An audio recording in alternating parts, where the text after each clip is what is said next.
विठ्ठल रुक्मिणीच्या चरणावर नतमस्तक होऊन, बापूच्या चरणावर नतमस्तक होऊन, तुम्हा सर्व सत्संग परिवाराला माझा हरिओम.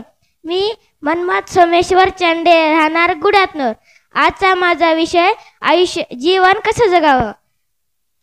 जीवन जगावं तर वाहत्या पाण्याकडून शिकावं. वाटत आलेल्या खड्ड्याला टाकून नाही तर तो पुढे भरून निघावं. जीवनात काय करावं हे रामायण सांगतं. जीवनात काय करू नये हे महाभारत सांगतं. आणि हे अमूल्य जीवन कसं जगावं भगवद्गीता सांगतं. मानवात आयुष्याच्या शेवटच्या काळात सत्ता, संपत्ती, सोयरे, धैर्य कोणी कामाला येत नाही. फक्त आपलं कर्म कामाला येईल. मानवा तू विसरू नको रे तुझ्या या सत्यानिधीला. गर्वाने तू फुगू नको रे आपल्या या छातीला. तुझ्या परी भले भले मिळाले या मातीला. आताच्या कसं जगायचं. आताच्या दुःखात पिचत जगायचं की येणाऱ्या सुखात वेलकम म्हणत जगायचं. आपल्या माणसाच्या सुखात सुख म्हणून जगायचं की आपल्या दुःखात रडत जगायचं. आयुष्य जगावं तर फुललेल्या फुलांसारखं नेहमी सुगंध दरवळत. आयुष्य जगावं आयुष्याच्या रस्त्यावर खाली पडून नाही तर पडलेल्यांना सोबत घेऊन जगावं. आयुष्य जगावं तर छत्रपती शिवाजी महाराजांसारखं जे जगणं शत्रूच्या डोळ्यामध्ये सुद्धा अश्रू आणतं. छत्रपती शिवाजी महाराजांचे शत्रू अफजल खान.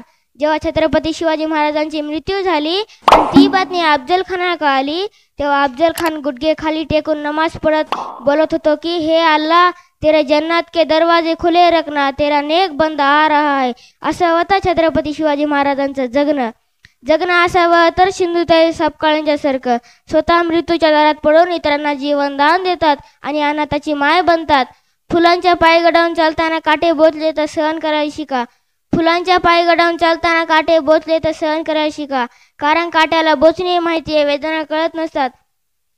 तुम्ही तुमचे पाय एवढे घट्ट करा की एक दिवस काटी म्हणतील आइए वेलकम सुस्वागतम, हम झुकते तुम चलना सीखो, हम झुकते तुम चलना सीखो.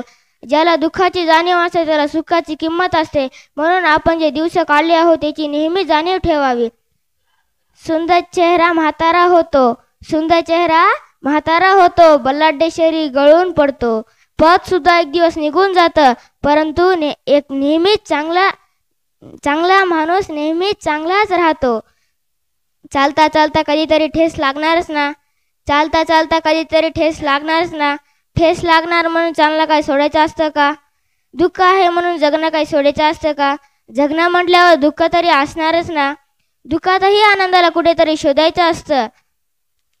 आतून रडतानाही दुसऱ्याला हसवायचं ह्यालाच जगणं म्हणतात. डोळे सांगून देतात की व्यक्ती कशी आहे. अश्रू सांगून देतात की दुःख किती आहे. वाचा सांगून देतात की माणूस कसा आहे. स्पर्श सांगून देते की मनात काय आहे. ठेस सांगून देते की लक्ष कुठं आहे. संस्कार सांगून देते की परिवार कसा आहे. गर्व सांगून देते की पैशाचा माज किती आहे. आणि वेळ सांगून देते की दादा हो नातेवाईक कसा आहे. विश्वास सांगून देते की जोडीदार कसा आहे. आणि वेळ सांगून देते की दादा हो नातेवाईक कसा आहे.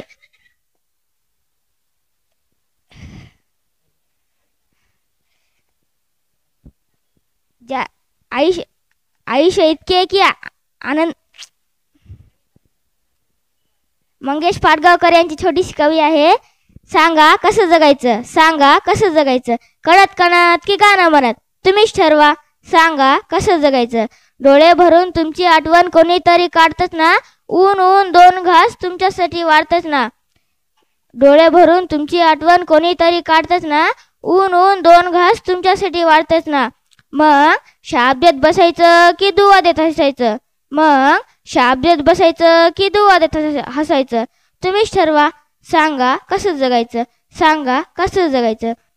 काळ्या कुठ्ठ काळोखात जेव्हा काही दिसत नसतं तेव्हा तुमच्यासाठी कोणीतरी दिवा घेऊन उभं असतं. जेव्हा काही दिसत नसतं तेव्हा तुमच्यासाठी कोणीतरी दिवा घेऊन उभं असतं. मग काळोखात कुटायचं की प्रकाशात उडायचं. मग काळोखात कुटायचं की प्रकाशात उडायचं तुम्हीच ठरवा. सांगा कसं जगायचं, सांगा कसं जगायचं. पायात काटे रुतून बसतात हे अगदी खरं असतं. पायात काटे रुतून बसतात हे अगदी खरं असतं. आणि फुलं फुलून येतात हे काही खरं नसतं.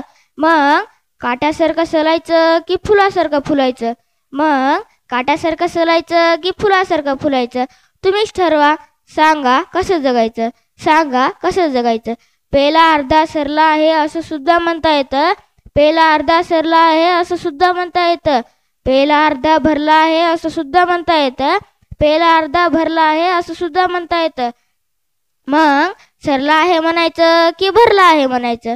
तुम्हीच ठरवा. सांगा कसं जगायचं, सांगा कसं जगायचं. कणात कणत की गाणं म्हणत? तुम्हीच ठरवा. सांगा कसं जगायचं, सांगा कसं जगायचं. धन्यवाद.